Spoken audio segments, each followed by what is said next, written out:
की मराठी माणसाच्या शक्तीसमोर सरकारची शक्ती हारलेली आहे। मराठी माणूस एकवटला तर मराठी माणसाची शक्ती ही सरकारच्या शक्तीला हरवून देऊ शकते, हे पुन्हा एकदा सिद्ध झालं।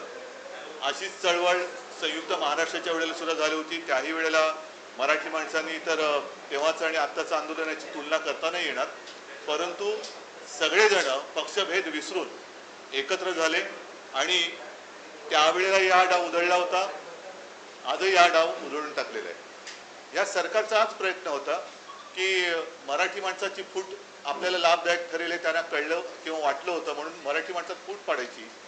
हे आता जे तुम्हाला सांगितलं तेच। आता आज हे आंदोलन केल्यानंतर त्यांना ही कल्पना नव्हती की मराठी माणूस एवढा एकवटेल।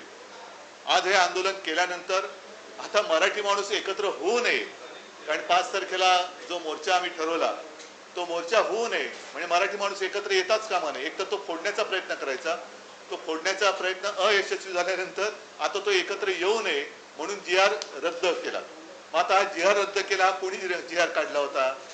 ह्या लोकांचं म्हणजे पूर्वी मध्ये एक तो पिक्चर आला होता ना, हरिश्चंद्राची फॅक्टरी, तशी भाजप म्हणजे खोट्याची फॅक्टरी झालेली आहे, अफवांची फॅक्टरी झालेली आहे। भाजप हा अफवांची फॅक्टरी आहे की आपण ह्या सक्तीच्या विरोधात एकवटलो होतो।